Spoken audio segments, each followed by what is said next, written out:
మా లీడరు అన్నది పక్కకు పెట్టు, తెలంగాణ తెచ్చిన నాయకుడు అన్నది పక్కకు పెట్టు, 2 సార్లు ప్రజలు గెలిపించిన ముఖ్యమంత్రి అనేది కూడా పక్కకు పెట్టు. మా నాయన కదా, మా నాయన తిడితే కొడుకుకు రేషం రాదా? ఇక్కడ దాకుంది కోపం, ఇక్కడ దాకుంది. దొరికితే ఎడమకాలు చెప్పు తీసుకొట్టాలని ఉంది. కానీ ఏం చేయాలి? ప్రజాస్వామ్యం. ఎకతక్క మాట్లాడితే మళ్ళీ ఏమంటారు? అగో వీనికి బాగా ఇంకా వీనికి అహంకారం ఉంది రాబోయ్ అంటారు. అహంకారం నాదా అయినదా? నేను గుంటూరులో చదువుకున్నా అంటాడు. అరే నేను గుంటూరులో చదువుకుంటే నీకేం వచ్చింది రాబోయ్? నాకు అర్థం కాదు.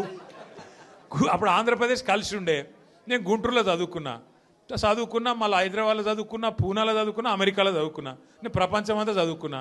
నీ లెక్క చదువు సందే లేకుండా తిరగలేదు.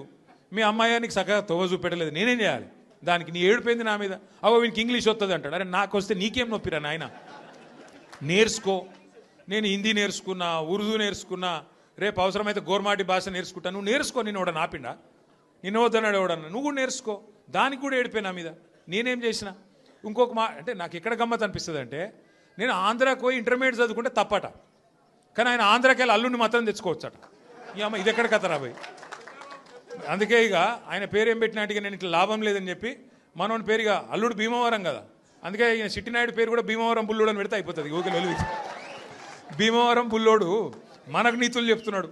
అరే ఆంధ్ర అంటే మరి ఆంధ్ర వాళ్ళ ఓట్లు కావాలి, ఆంధ్ర వాళ్ళ చుట్టూ తిరగాలి, కానీ మళ్ళీ ఆంధ్రాని మాత్రం నేను పోయి చదువుకుంటే నీకు నచ్చినది. నీకేం బాధ అవుతుంది? నాకు అర్థం కాదు.